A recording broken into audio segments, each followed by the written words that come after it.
In the early quiet hours of January 1st, 2026, while most of San Francisco was still asleep, recovering from the excesses of New Year's Eve, a story was ending inside a luxury hotel room near the bay. Outside, the city was likely draped in that familiar, heavy gray fog, the streets empty of the crowds that had cheered just hours before.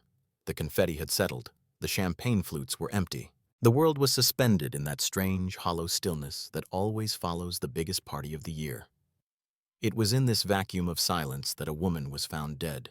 There were no cameras waiting at the police tape. There was no crowd of onlookers pressing against the barricades, no breaking news helicopters hovering overhead, and absolutely no sense that Hollywood, an industry hundreds of miles away, had anything to do with what had just transpired in this solitary room. At first glance, to the hotel staff and the first responders, this appeared to be an isolated incident. A tragedy, certainly, but a private one. It was the kind of unfortunate event that hotels of this caliber are discreetly accustomed to handling, a guest passing away in the quiet anonymity of a high-end suite. For those first few hours, the body was just a body, and the scene was just a scene. But names have a way of changing the gravity of a room. Only later, as the identification process began, did the names start to circulate through the back channels.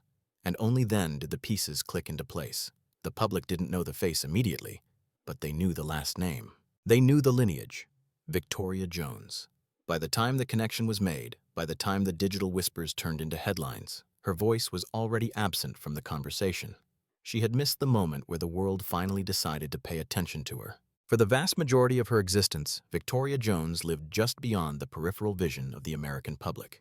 She wasn't someone you followed on Instagram. She wasn't a figure whose life was dissected in tabloids on a weekly basis. She was not framed as a story waiting to be told. She was, in many ways, a ghost in the machine of celebrity culture, present but transparent. The world only truly noticed her at the precise moment it lost her. And that loss has raised a quieter, more uncomfortable question that lingers now that the initial shock has faded. It is a question about the nature of fame itself. If someone is born into the brightest spotlight imaginable but spends their entire life meticulously stepping out of it, where do they truly belong? And why does it take a tragedy for us to see them? We often talk about legacy in America as a gift. We treat it as a golden ticket, a head start in the race of life. But for Victoria Jones, legacy wasn't a gift she opened. It was a condition she was diagnosed with. Victoria did not choose her name. She did not choose the cultural weight that came attached to it. From the very moment she took her first breath, her identity was already partially occupied by someone else. She arrived in this world attached to a narrative that was already complete, shaped entirely by a father whose presence in American cinema had been carved into stone long before she was born. To be born into that specific tier of Hollywood royalty is to inherit a set of expectations that are rarely spoken aloud but are always suffocatingly present. It changes the way people look at you. It changes the way you are introduced in a room. Victoria was rarely introduced simply as Victoria. There was always an addendum, a footnote, a bold-faced reference point. She was the daughter. She was the extension of a great man rather than the beginning of a new woman. Every time she appeared in public, there was an unasked question hovering in the air. Every time she was absent, it invited interpretation. Was she snubbing the industry? Was she troubled? Was she failing to launch? Lineage, as she would learn, does not automatically create a sense of belonging. We assume that proximity to fame guarantees comfort within it, like a fish born in water. But that isn't always true. For some children of stars, the spotlight becomes a natural home, a place where they feed and grow. For others, like Victoria, it feels like a room they have been asked to stand in without ever being invited to sit down. She grew up adjacent to the machine. She was close to Hollywood, but never fully inside its engine room. She was close enough to be seen by the operators, yet distant enough to remain undefined by them. Her childhood unfolded near places that most of us only encounter on movie screens or in dreams. For Victoria, film sets weren't magical factories of illusion. They were just her father's office. Premiere venues weren't hallowed grounds. They were just buildings. The rhythm of production life, the long hours, the frantic energy, the sudden stops, became part of her ambient surroundings early on. But there is a crucial distinction that we often miss. Familiarity is not the same as immersion.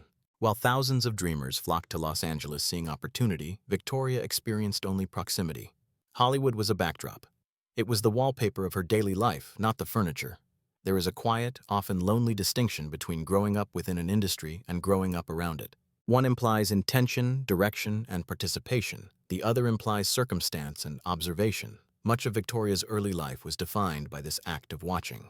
She observed adults step into roles, shift their identities when the director called action, and move through these intense cycles of public attention that appeared incredibly powerful yet vanished the moment the film wrapped. That kind of environment teaches a child awareness very early. It teaches you how to read a room, but it also teaches you distance. She learned the most dangerous lesson of Hollywood before she even reached adulthood. She learned how easily attention arrives and how quickly it disappears, leaving absolutely nothing behind once it moves on to the next shiny object. There was, however, a brief window where the script seemed to be following the expected path. There was a period when Hollywood turned its massive, mechanical eye directly toward her. It didn't happen with a bang. It wasn't a grand debutante ball of cinema. It was quiet, almost obligatory. Victoria appeared on the screen while she was still young. She took on small roles, parts that carried more symbolic meaning for the audience than professional consequence for her. To the outside world, watching from the theater seats, it looked like a beginning. It looked like the natural continuation of a family business, the passing of the torch. But looking back now, with the clarity of hindsight, it feels different. To her, it may have felt less like a passion and more like a test. She stepped into the frame not because she had clawed her way there, but because the path was cleared for her. The doors were not just unlocked, they were taken off the hinges. But access brings its own pressure. The routines of filmmaking are grueling. The expectations are clear even when they are whispered. Discipline arrived in her life early, long before she had the agency to decide if this was the discipline she wanted. At an age when most American teenagers are still figuring out their favorite bands or navigating high school cliques, Victoria was expected to arrive on time, hit her marks, follow direction, and emote on command. For some, that structure becomes a skeleton to build a life on. For others, it becomes a cage. Her time on screen was brief. It was a flicker, not a fire. And when it ended, the silence was deafening. There was no press release. There was no stepping back to focus on family statement. There was no attempt to spin her absence into mystery or intrigue. Hollywood simply moved on as it always does, and quietly, without asking for permission, so did she. After stepping away from the camera, Victoria Jones did something radical in the age of personal branding. She refused to replace one public identity with another. There was no reinvention. There was no phase two. She didn't launch a lifestyle brand. She didn't write a tell-all memoir. And she didn't try to pivot her family name into visibility on a different platform. Her departure from Hollywood was not framed as a decision. It was framed as an absence. She simply stopped appearing. In an industry that is built on announcements, on comebacks, on carefully managed narratives of redemption and success, her silence stood out. It was unsettling. It offered nothing for the public to consume. There were no interviews to dissect, no tweets to retweet, no hints of a return to the screen.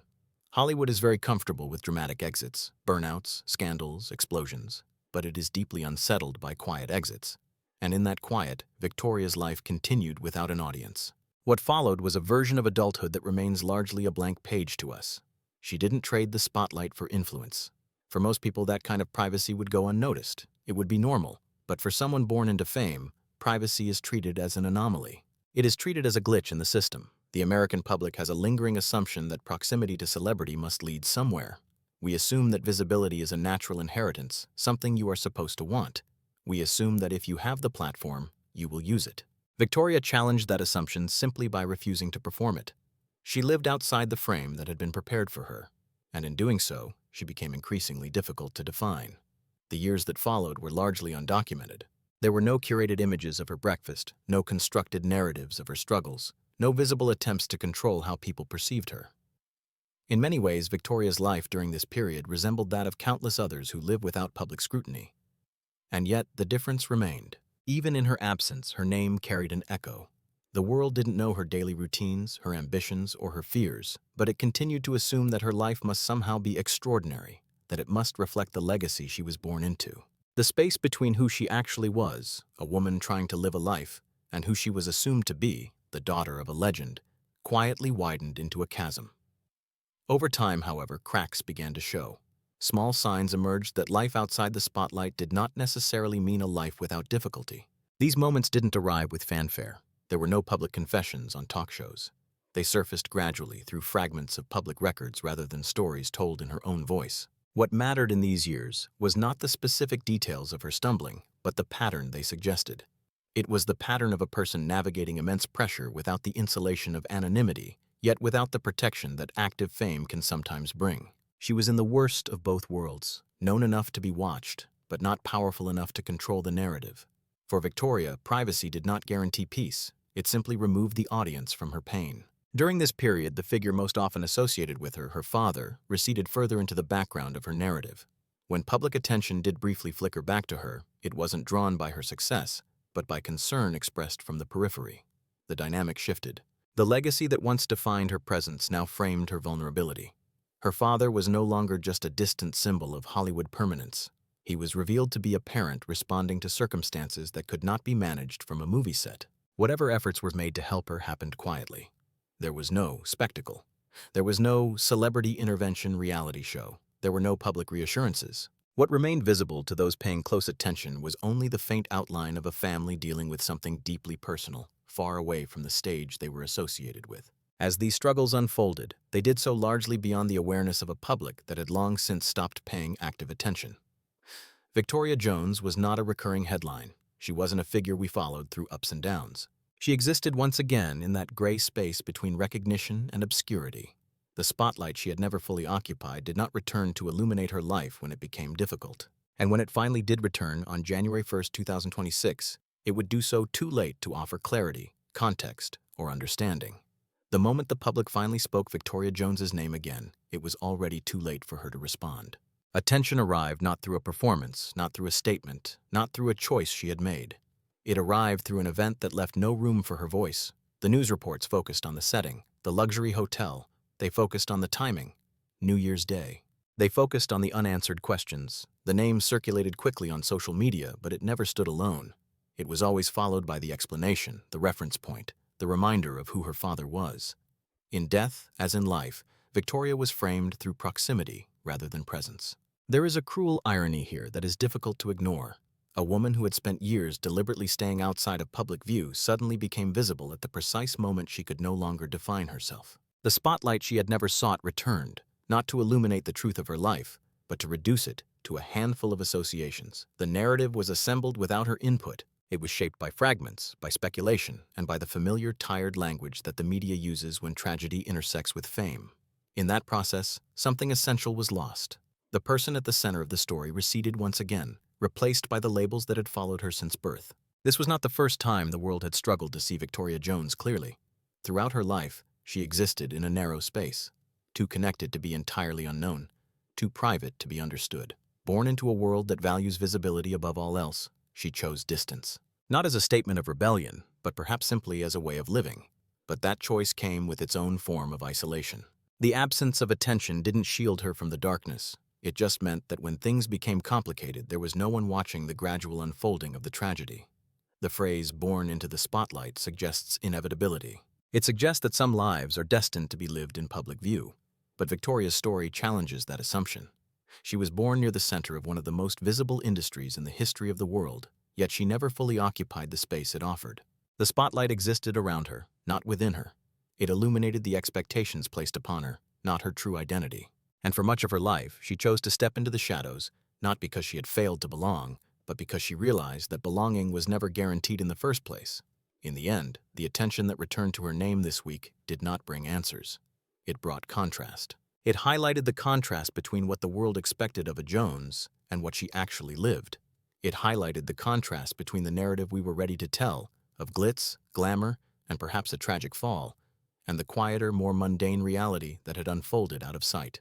Victoria Jones did not leave behind a legacy of blockbuster performances. She did not leave behind a catalog of public declarations.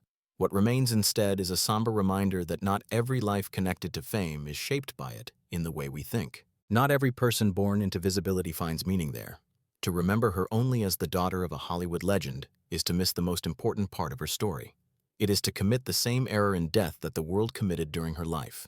Victoria Jones was not a footnote. She was not a cautionary tale. She was not a symbol meant to carry a lesson for the rest of us. She was a person.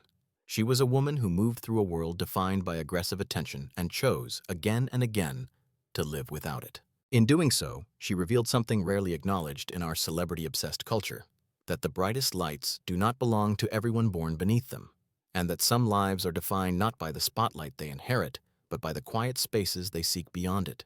As the news cycle moves on, as it inevitably will by tomorrow or the next day, the cameras will turn away from that hotel in San Francisco.